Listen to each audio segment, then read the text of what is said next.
오늘 새벽을 깨우며 온라인으로 함께 하시는 여러분 사랑하고 축복합니다.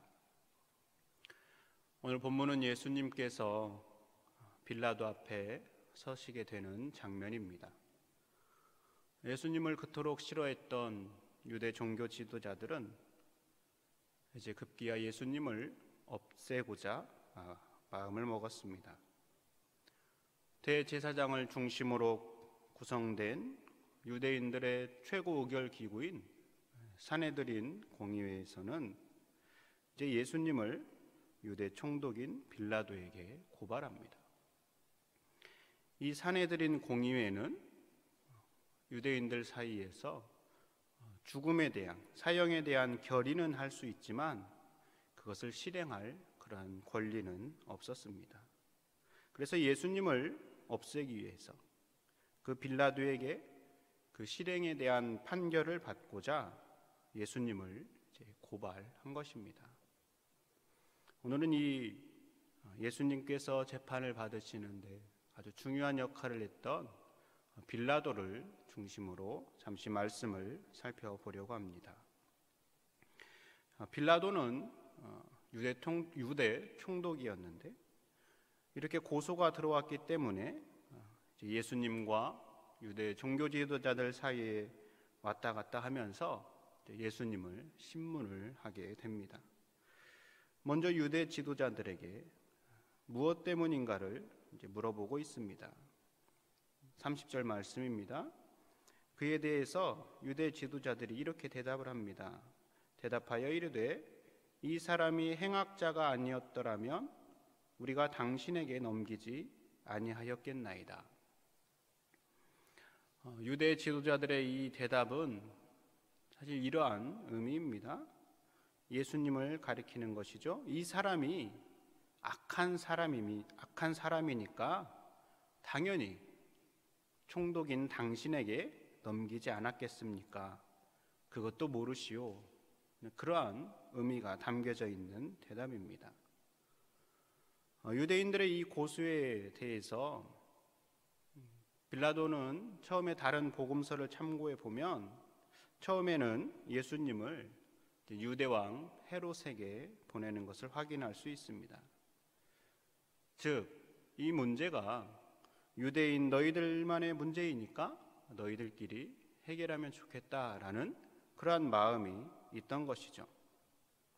빌라도가 이렇게 한 것은 이때 당시 유대인 지도자들과 별로 엮이고 싶지 않은 그러한 마음이 있었기 때문입니다.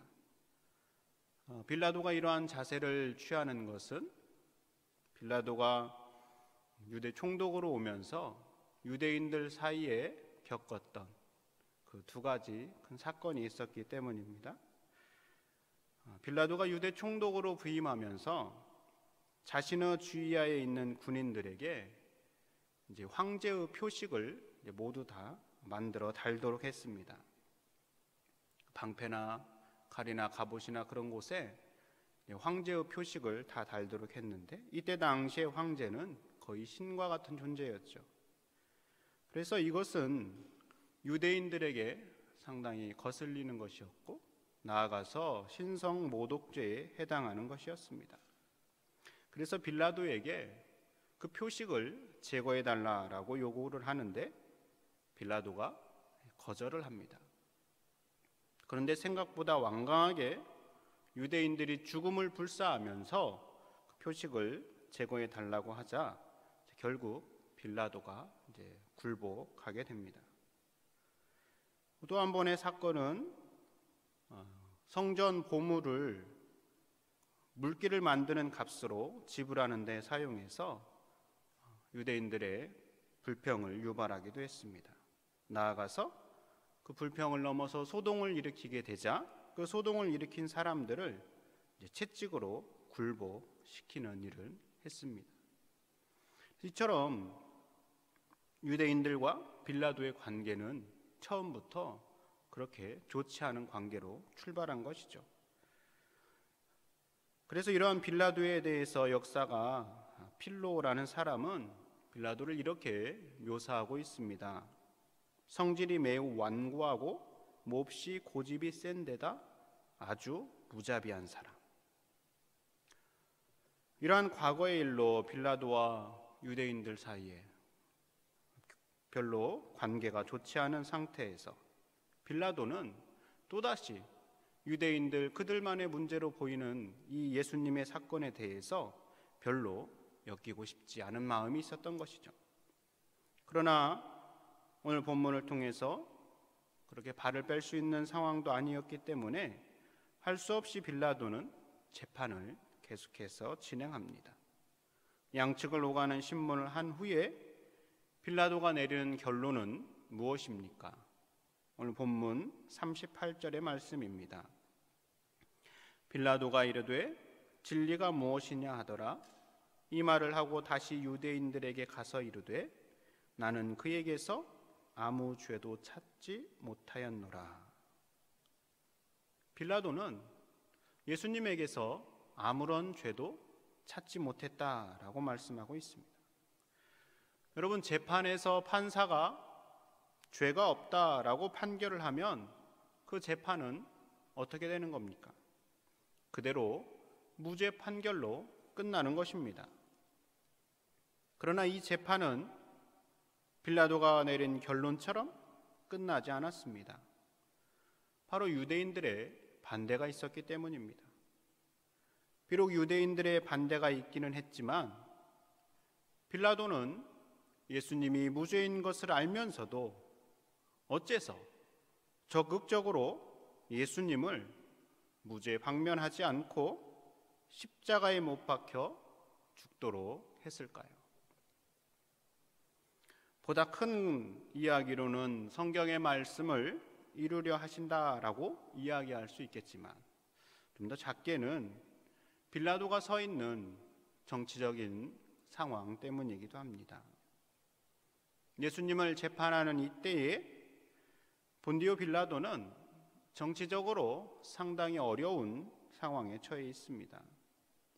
이때 당시 로마의 황제가 티베리우스라는 황제였는데 이 티베리우스 황제 아래에서 아주 많은 신임을 얻으며 강력한 힘을 휘두르는 세자누스라는 사람이 있었습니다.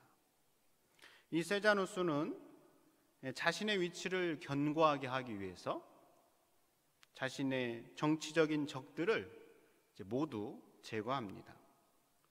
심지어 이 세자누스는 자기가 죽인 정치적 적 가운데 당시 황제인 티베리우스의 친아들까지도 죽음에 몰아넣기도 했습니다. 그런데 이러한 세자누스와 본디오 빌라도가 친구 관계였습니다. 황제의 신임을 얻고 막강한 힘을 휘두른 세자누스는 자신의 힘을 발휘해서 이 빌라도가 유대 총독으로 갈 수 있도록 많은 힘을 써준 것이죠. 그러나 권력은 영원하지 못합니다. 이렇게 자신에게 정치적으로 큰 힘을 주었던 세자누스가 반역자로 처형을 당하고 맙니다. 그러니 빌라도에게는 더 이상 자신을 지원하거나 보호해줄 정치적 힘이 사라지게 되었습니다. 이것이 빌라도가 처한 상황입니다. 분명 빌라도는 예수님에게서 아무 죄도 찾지 못하였다라고 말하지만 그렇다고 해서 무죄를 선고하고 예수님을 놓아주면 유대인들의 항의와 분쟁을 겪어야 할 것을 잘 알고 있었습니다. 그러면 그의 정치 인생은 식민지를 제대로 다스리지 못했다라는 책임을 지고 끝이 나고 마는 것이죠. 더군다나 앞에서 말씀드린 것처럼 더 이상 자신을 정치적으로 보호해줄 사람도 사라졌습니다. 여러분, 총독 빌라도에게 자신이 서 있는 위치, 자신이 가지고 있는 권력보다 더 중요한 것이 있을까요? 없습니다. 그래서 빌라도는 권력과 이 땅의 성공과 당장의 안위를 위하여 예수님이 무죄임을 알면서도 눈을 감았습니다. 이러한 빌라도의 선택은 당장의 어려움에서는 벗어날 수 있었지만 그 결과는 2000년이 넘게 우리가 고백하는 사도신경에서 계속해서 오르내리고 있습니다. 자신의 이익을 선택하기 위해 결론을 내린 빌라도와 대조적으로 지금 재판정에 계신 예수님은 어떻습니까? 예수님은 결코 당신의 유익을 구하는 것을 선택하지 않으셨습니다.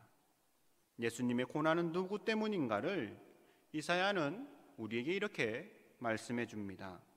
그가 찔림은 우리의 허물 때문이요 그가 상함은 우리의 죄악 때문이라. 그가 징계를 받음으로 우리는 평화를 누리고 그가 채찍에 맞음으로 우리는 나음을 받았도다. 예수님은 고난과 고통의 길이지만 우리 때문에 우리의 유익을 위하여 죽음의 길을 묵묵히 걸어가셨습니다. 여러분, 예수님이시니까 당연하지라고 생각해서는 안 됩니다. 왜냐하면 예수님도 우리와 똑같은 성정을 가진 분이시다라고 히브리서는 우리에게 말합니다. 우리와 똑같은 예수님이시기에 예수님도 자신의 이익, 또 편안함을 추구하고 싶은 마음, 고통을 외면하고자 하는 마음이 그 안에 통일하게 있다라는 것을 우리에게 말해줍니다. 그러나 예수님은 그러한 것들을 선택하지 않으셨습니다. 하나님 아버지의 뜻을 따라 자신의 유익이 아닌 모두의 유익을 위한 길을 선택하고 걸으셨습니다. 예수님과 달리 빌라도는 자신의 유익을 위해, 자신의 안정을 위해 예수님이 무죄인 것을 알면서도 그것을 외면하며 자신의 이익된 길을 선택했습니다. 오늘 저와 여러분은 어떻습니까? 우리는 우리가 처한 상황에서 어떠한 선택을 하고 있습니까? 예수님처럼 모두의 유익을 위한 길을 선택하며 걷는 것은 말처럼 쉽지 않습니다. 그럼에도 불구하고 그 길을 선택하며 걸어가려고 애쓰는 것이 예수님을 따르는 제자라고 불리는 우리의 모습이어야 하지 않을까요? 하나님께서 우리에게 또 새로운 하루를 우리 가운데 허락하셨습니다. 하나님께서 우리에게 이 날을 주신 것은 우리로 하여금 하나님께서 원하시는 뜻을 따라 걸어가도록 하기 위함입니다. 본디오 빌라도가 보여준 모습을 타산지석으로 삼아서 적어도 이 사순절 기간만이라도 예수님과 같은 선택을 하면서 그 길을 힘겹지만 걸어가는 우리 모두가 될 수 있기를 바랍니다. 기도하겠습니다.